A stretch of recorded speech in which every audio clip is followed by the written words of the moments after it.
સહી તરબિયતની ફિકર કરશું તો औलाद સહી બનશે. સાહાબાની औरतोએ औलादની તરબિયત કરી તો દીનદાર બન્યા.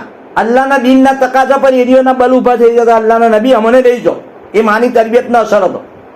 હા, હઝરત ખંસાએ 4 જવાન દીકરોને અલ્લાહના રસ્તામાં મોકલીને શહીદ કરાવ્યા ને બીજા દાડે શહીદ થઈને ખબર મળી. હઝરત ખંસા ખુશ થઈ ગયા, અલ્લાહનો શુક્રિયા અદા કર્યો. કાલે કયામત મેં 4 શહીદોના માંથી મને બોલાવવામાં આવશે. વિચાર કરો, એવી તરબિયત કરી દીધી. औलादને આઝાદ ના છોડ્યો. મોબાઈલો લઈને એમના ઉપર દેખરેખ રાખો. એમને અંધારામાં ના રહેવા દો. હા, કે ચાદર ઓઢીને મોબાઈલો જોઈને હું જોવે તેનો ખ્યાલ રાખો. માં બહેનો, કાલે औलाद મોબાઈલનો સબબ બનશે અગર તરબિયત ના કરી દીધો. સહી તરબિયતની ફિકર કરો. હા, અને પોતાની જાતને પડદા નશીન બનાવો. औरतનું ઝેવર પડદા નશીન છે, પડદો છે, પડદો. ગળાનો 15 તોલાનો હર નહીં, કોનનો 5 તોલાનું એરિંગું નહીં, હા, ને 5 તોલાના હાથોના કંગન નહીં. એ ઝીનત તો તમારા માટે, તમારે મર્દો માટે છે. બહાર તો તમારે ઝીનત કરીને નીકળવાનો હુકમ જ નથી. પાછો મામલો ઉલટો થઈ ગયો. માં બહેનો, ના કેવું હોય તો કેવું પડે કે ઘર મેં તો જોવે તો માણસને બિચારાને એવું થાય કે આ કોણ છે. ને જ્યારે શાદીમાં બિયામાં ભરૂચ ભાથે જાય ત્યારે વિચાર કરવો પડે કે આ મારા ઘરની औरत છે. જય અલ્લાહ ના કીધું તઈ જીનત ઇખ્તિયાર કરે. જય જીનત ઇખ્તિયાર કરવાની કીધું, બનવા સંભળવાની કીધું તઈ બનતો નથી. પછી એકબીજાને મોહબ્બતના બદલે નફરત પેદા થઈ જાય. હા, મા બહેનો, તમે ગુનેગાર બનો.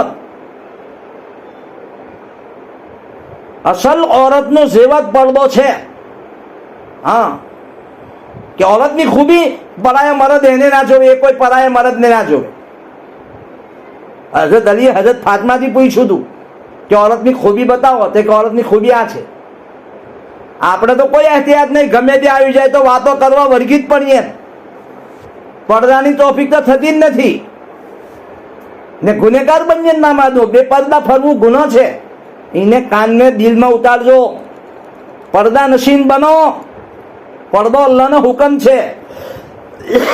હા, તે તમારું અસલ ઝેવર છે. હા, એમાં તમારી હિફાજત છે. અલ્લાહનો હુકમ અદા થાય. સાહાબાના જમાનામાં જ્યારે પડદાની આયતો ઉતારી ની તો રાતે ઓરતો પડદામાં આવી ગઈ હતી. એક औरत પાસે ચાદર ના હતી, ઘેરથી ચાદર મંગાવી, ઝાડની આડમાં ઊભા થઈ ગયા અને પોતાની જાતને છુપાવી. જ્યારે ચાદર આવી ત્યારે ઢાંકીને ઘેર ગયા. વિચાર કરો માં બહેનો, એ જ હુકમ તમને આજે બી છે. આજકાલના માહોલમાં औरतो બેપરદા થઈ ગઈ. શાદીઓના મોકા પર જુઓ તમે, औरतो મર્દો એક ખાતે ભેગા થઈ ગયા. અહીં મર્દો ખાવા બે, औरतो ખાવે. કોઈ શર્મ લિહાજ જિંદગીમાંથી ખતમ થઈ ગયા. એક સમય એવો હતો કે औरत મર્દ હોય તે આવવા માટે તૈયાર ના હતી. ને આજે આગળ પડીને ભલે મર્દો હોય ત્યાં આવીને જોડે ખાવા બે જાય. એ જિંદગીમાંથી શર્મો હયા ખતમ થઈ ગઈ જ માં બહેનો. ને આપણને કોઈ અહેસાસ નથી થતો. મર્દ औरतનો ઇખ્તિલાફ ભેગા થવું એ શરીયતમાં બહુ મોટો ગુનો છે માં બહેનો. એટલે તો શાદીઓમાં મના કરે કે જ્યાં મર્દો औरतो ભેગા થાય એવી શાદીઓથી બચો. સુન્નત શરીયત જિંદા થાય એવું કરો. એટલા માટે મારી દીની માં બહેનો, પોતાની જાતને પડદા નશીન બનાવો અને હરેકના સાથે પ્યાર મોહબ્બતથી રહો, અખલાકથી રહો. કોઈને આપણાથી તકલીફ ના પહોંચે એવું જિંદગી ગુજારો. હરેકને આપણાથી રાહત પહોંચે. 1-2 કામ કરવાનું વધારે આવે કે મેં આપણે મરી નથી જવાના. આપણી ખુશકિસ્મતી સમજો કે એની જગ્યાએ કામ મેં કરી લીધું. ઘરમાં લડાઈ ઝઘડો હોય કોમ ના લીધે હોય. દેરોણી જેઠાણી કેમ વળે, નણંદ ભાભી કેમ વળે, હાહુ વહુ કેમ વળે કે બહુ ઓછું કોમ કરે તો હાહુ દાદાગીરી કરે. હા, કે આજે કોમ ના કર્યું. પ્યાર મોહબ્બતથી કોમ લ્યો, બધું કરશે. બેટા કહો, અલી તલી ના કરો. બેટા કહો એને તો એના દિલમાં મોહબ્બત પેદા છે કે મારી હાહુ મને બેટા કે. હા, સાથે કે અલી તલી એવી રીતે બોલ્યા ને આપણીને. દેરોણી જેઠોણી એકબીજા તરફ જોવા તૈયાર નથી. કેમ કે કોમ ઓછું કરે ને અને કોમ વધારે કરવાનો, એનો ઝઘડો ઉભો થઈ જાય. માં બેને 1-2 કોમ વધારે કરી લીધું તો આપણે શું મરી જવાના? કોઈની જરૂરત આપણે પૂરી કરશું તો અલ્લાહ આપણી જરૂરત પૂરી કરશે. હા, એટલા માટે હરેકના સાથે પ્યાર મોહબ્બતથી રહો. હરેકના કામમાં હાથ બતાવો. એકબીજાની ખૂબી જોવો, કોઈની બુરાઈ ના જોવો. બુરાઈ જોશો તો બુરાઈ દિલમાં આવશે, કોઈની ખૂબી જોશો તો એના પ્રત્યે આપણા દિલમાં મોહબ્બત પેદા થશે. તેના એવી રીતે જિંદગી ગુજારવાની ફિકર કરો. અને એ બધી વાતો લાવવા માટે ઘરમાં તાલીમ કરો. તાલીમનો અમલ જિંદા કરશો તો ઘરમાં દીન આવશે. હા, બેદીનીના સુરાગ તાલીમથી બંધ થશે. યાદ રાખજો, ઘર ગમે તેટલું કરોડો રૂપિયાનું ઘર છે, પણ આપણા ઘરમાં દીનનો મુજાકરો નથી, કુરાનની તાલીમ નથી, કુરાનની તિલાવત નથી, એ ઘર ખાલી છે.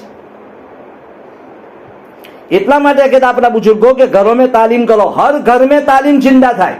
હરમાં બે નિયત કરે કે આ રમઝાન શરૂ થાય તો આપણા ઘરમાં તાલીમ થશે. બધા હાજર હોય, 5-10 મિનિટ ઘરની તાલીમ કરો. એ ઘરોથી ઓરતો દીનદાર બનશે. ઓરતો દીનદાર બનશે તો ઘરોમાં દીન આવશે. મરદ ગમે તેટલો દીનદાર બને તો દરવાજા સુધી દીન રહેશે, પણ औरत દીનદાર બને તો કે દીન પૂરી દુનિયામાં ફેલાશે. સાહાબાની ઓરતો દીનદાર હતી, સાહાબા બી દીનદાર હતા, તો એમની ઓલાદો દીનદાર બની, એમની કુરબાની ઉપર દીન પૂરી દુનિયામાં ફેલાય. એટલા માટે મા બહેનો દીનદાર બનવું જરૂરી છે. જો દુનિયાદાર બની ગયા તો કોઈ કમાલની વાત નથી, પણ દીનદાર બનીને ગયા આપણા બધા માટે મોટો કમાલ છે. એટલા માટે દીનદાર બનવા માટે આપણે મહેનતને ફિકર કરવી પડશે. દરેક મા બેન એની નિયત કરે કે હું મારા ઘરમાં ફજાઇલની તાલીમ જિંદા કરીશ ઇન્શાઅલ્લાહ. હા, અને આવવાવાળા મહિનો જે રમઝાનનો છે એની પૂરી કદર કરીશ. નમાઝોનો પૂરો એહતમામ, કુરાન પાકની તિલાવત, દુઆઓનો એહતમામ, ઇફતારી વખતની દુઆ, શહેરી વખતની દુઆ, અને કીધું આમાલ મેં વધારે જિકરમાં, ફિકરમાં, તિલાવતમાં આપણો રમઝાન ગુજરે. ગપશપમાં, તારીમારી કરવામાં, કામકાજમાં રમઝાનનો મહિનો ગુજરી જાય, એનાથી પોતાની જાતને બચાવવાની ફિકર કરે. હા, એના અને ઘરના આદમીઓને અલ્લાહના રસ્તામાં નીકળવાની તરગીબ આપે. રમઝાન પછી ચિલ્લાની 4 મહિનાની જમાતો જશે, રમઝાન મેં તત્ના દિવસની જમાતો જાય એમાં મોકલવાની ફિકર કરો. રમઝાન મેં 1 દિવસ લાગશે ને 1.25 ચિલ્લાનો સવાબ મળશે. રમઝાન મેં ઘર પર 1 સિપાળો પડે ને અલ્લાહના રસ્તામાં જઈને 1 સિપાળો પડે, 49 કરોડ સિપાળોનો સવાબ મળશે મા બહેનો. એટલા માટે પોતાના ઘરના આદમીઓને કમથી કમ રમઝાનને 3 દિવસ લાગે, પોતાની સાથે બી પોતાના મર્દો સાથે 3 દિવસ લાગે, એની બી ફિકર કરો. હા, જેટલો દિન મર્દો માટે જરૂરી છે એટલો દિન ઓરતો માટે બી જરૂરી છે. અને દિન મહેનતની જિંદગીમાં આવશે, વગર મહેનતે દિન નહીં આવે.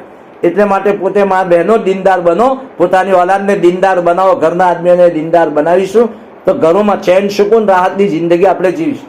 દીન વગર ચેન સુકૂન નહીં મળે, રાહત નહીં મળે, મોત સહી નહીં થાય, કબર જન્નતનો બાગ નહીં બને, અને મરવા પછી જન્નતના આપણે મુસ્તહિક નહીં બને. અગર દીન હશે તો આપણે જન્નતના મુસ્તહિક બનશું, કબર જન્નતનો બાગ બનશે, અને મોત વખતે અલ્લાહ આસાની પેદા કરશે, દુનિયામાં ચેન સુકૂન વાળી જિંદગી અલ્લાહ આપશે. એટલે દરેક માં બી એની પૂરી ફિકર કરે, નિયત કરે, ઇન્શાલ્લાહ હું દીનદાર બનીને જિંદગી ગુજારીશ. અલ્લાહ મને અને તમને કહેવા અને સાંભળવા કરતો અમલ કરવાની તોફીક આપે.